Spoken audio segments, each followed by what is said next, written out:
Good morning. I'm Eileen Doherty, Executive Director of the Colorado Gerontological Society. As the director of the Society, a nonprofit organization, older adults often tell us they didn't know about many programs, services, and benefits for which they are eligible. One of the main goals of this radio program, Senior Answers, in partnership with Legends Radio, is to share information and help you to take advantage of these programs. Today we have with us, or we are going to discuss, the Senior Homestead Exemption. The Homestead Exemption was passed by Colorado voters in the year 2000 as a constitutional amendment. The Homestead Exemption provides a 50% discount on the property taxes paid by the homeowner age 65 and over based on the first $200,000 of assessed value. Each year, the Colorado legislature needs to find ways to fund this tax exemption.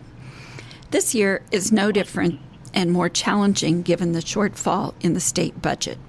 Today, we're going to spend some time talking about how important this tax credit is to older adults in helping them with the cost of housing in the way of paying their property taxes.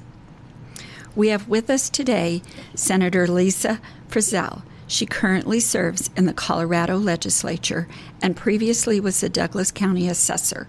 She also served as the president of the Colorado Assessors Association. So she has a lot of firsthand knowledge about this homestead exemption. Welcome, Senator Frizell.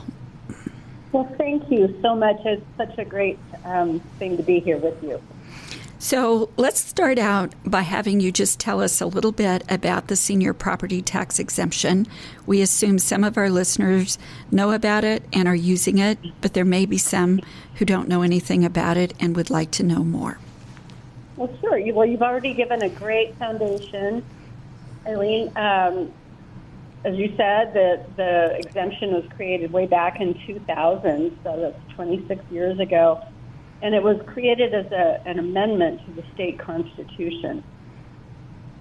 Back then, it was a really great benefit for seniors because it exempted the first 50% or 50% of the first $200,000 of actual value of your property from taxation. And back then, the median home price was probably, as I recall, it was around $250,000, $300,000. Could be more depending on where you were in the state. But it was a significant benefit. Of course, today with today's real estate prices and values, it hasn't changed at all. That dollar amount, 50% of the first $200,000 of actual value, is not as big as an impact as it used to be. That is true. And I remember frequently over the years when people have asked me, well, when is the legislature going to change it? So I know that that's an ongoing thought for many, many people. About $200,000 of value is pretty low in today's world. So tell us a little bit about who is eligible to receive this homestead exemption. So the original exemption, as passed, gave the exemption. You have to apply for it. You just don't get it if you're 65 or older. And you don't, if it's a husband and wife living in a home, you don't both have to be 65 or older, just one of you. And you have to have lived in your home for 10 years as of January 1st of the year that you're applying. So those are the main qualifications. And one thing about the bill, the amendment to the Constitution, was it was not terribly flexible. It was like you have to have lived in your house for 10 years. And it completely disallowed any portability. So if you moved, you couldn't take it with you. Even if you lived in your house for 40 years and you wanted to downsize, you really couldn't take the exemption with you. A few years ago, the state legislature created a portability, and it's actually a separate exemption just in the way it was created in statute and the way that assessors have to actually apply it. So it's called the Qualified Senior Primary Residential Exemption, or the Portable Senior Exemption, and that is available for tax years 25 and 26. It was just a stopgap at the time. This was done back in 2024. And the applicant must have previously qualified and received the senior property tax exemption, but they were not receiving it because they had moved. So that was a temporary, it was kind of a pilot program, and I have not seen this year if it is going to be extended. I am expecting it is not. Well, and the other thing, if I recall correctly, on that temporary program, you could get it for the 25 and 26 taxes paid, but it would not carry forward unless the legislature took action. Is that correct? Yes, that is correct. Okay.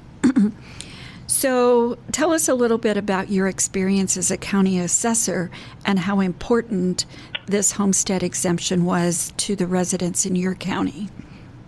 So I was the assessor in Douglas County, and this program is really widely used. I think it was about 10% of the properties were actually owned by seniors who were participants in the exemption. And so it just depends. The benefit depends on how high a mill levy you pay for property taxes. So if you have a relatively low mill levy, say in the 80, like maybe 80 mills, your benefit is really going to be maybe $750, $800 as a reduction to your property tax. But there are some areas in the county where the mill levies are much higher, and so participants could have available maybe $1,200, $1,400 the benefit. So it was really, it's a program that's really important to seniors all across the state, because many seniors are living on fixed incomes, and as they've seen their property tax bills increase and the cost of insurance increase, it's challenging to folks who are on fixed income, and they come to really rely on this. Just even if it's a little bit of help, it's something. Right. And I know a lot of people each year, when there's some question, if you will, about whether or not the legislature is going to be able to fund the program, I get lots of calls from both older adults who work with the Colorado Gerontological Society and people just in the community. Can you tell us why the legislature struggles each year with trying to find the funds to fund this homestead exemption? Well, I think so. We haven't had real struggles funding it for, I would say, maybe 14 years. There was a time during the Great Recession that the exemption was paused for a few years, and boy, I was in the assessor's office, and we sure heard about it. It's not the assessor who's doing it, and I always want to make sure everybody understands that. This is something that is part of the state budget, and so in the last, again, 14 years, it really hasn't been too big of an issue. We've had a significant Tabor surplus, which is where the senior exemption is funded from. And it's kind of interesting. One of the things that is important to understand is the senior exemption is a priority program for funding from the Tabor surplus. It's the first thing that's actually funded. And but because of that, if we don't have a Tabor surplus, the funding has to come out of the general fund. And the funding for the senior property tax exemption is less than $200 million, but that's a lot of money, right? So if we're having to pull $200 million out of the general fund, something else is going to have to get cut, because that budget is pretty strict in how it's used. So this is a problem this year because our Tabor surplus is low, very low. And I have been talking to my friends on the Joint Budget Committee about the senior exemption and have been told that they feel that they can fund it this year. But it's, as we go forward without much of a Tabor surplus, it will become questionable about how it's going to be funded. Okay, so there is at least some light maybe for the 26 taxes being paid in 27. If our listeners want to be helpful, are there things that they could do, or should they just take a back seat and hope that everything works out? Definitely never take a back seat. Don't do that. Okay. Everybody is really engaged with this. So please contact your state senator or state representative, or both, ideally, because both your representative and your senator are going to be voting on the budget. Make sure that they understand how important it is that you keep your senior property tax exemption and how you rely on it. Make sure that they understand what a priority it is for you.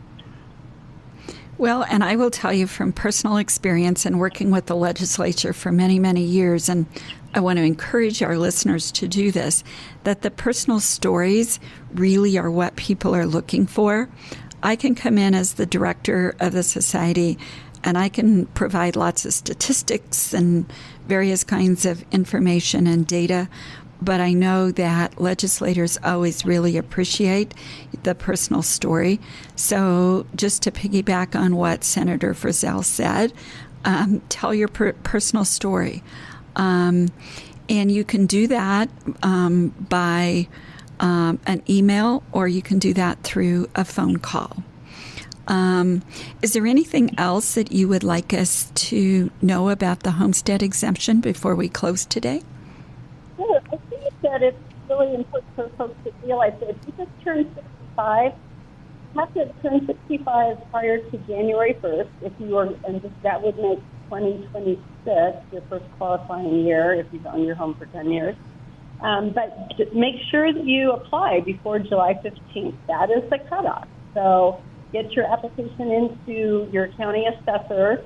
They, I believe, all have applications online on their website, so you can. It's easy to get one. So make sure you filled out that application for the exemption and get it into your county assessor no later than July 15th. But you know what? Earlier is always better. The other thing it's important to realize is if you're just listening to this information right now and you realize that you could have qualified for the exemption, say maybe 2 years ago, but you didn't apply. The exemption is not retroactive, so you can apply this year and get it for next year's taxes, but you can't go back. And the other thing to stress is that unlike many programs, you only have to apply once. So if you fill out the form, you just turned 65, you fill out the form, you should never have to fill it out again. So that's actually also a nice benefit. You don't have to remember to do it in the future. So thank you, Senator Frizell, for sharing this information with our listeners. Again, if you are currently receiving the homestead exemption, we would encourage you to let your Colorado representative and senator know about how important the tax credit is to helping you pay your annual property taxes.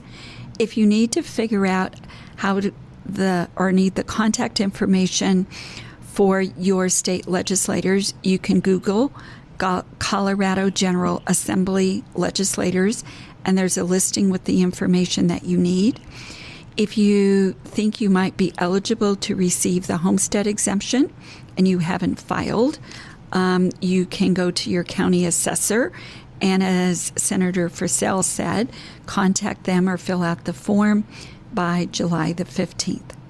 Again, if you have any questions either about this program or other programs, please visit our website at www.senioranswers.org or call 303-333-3482.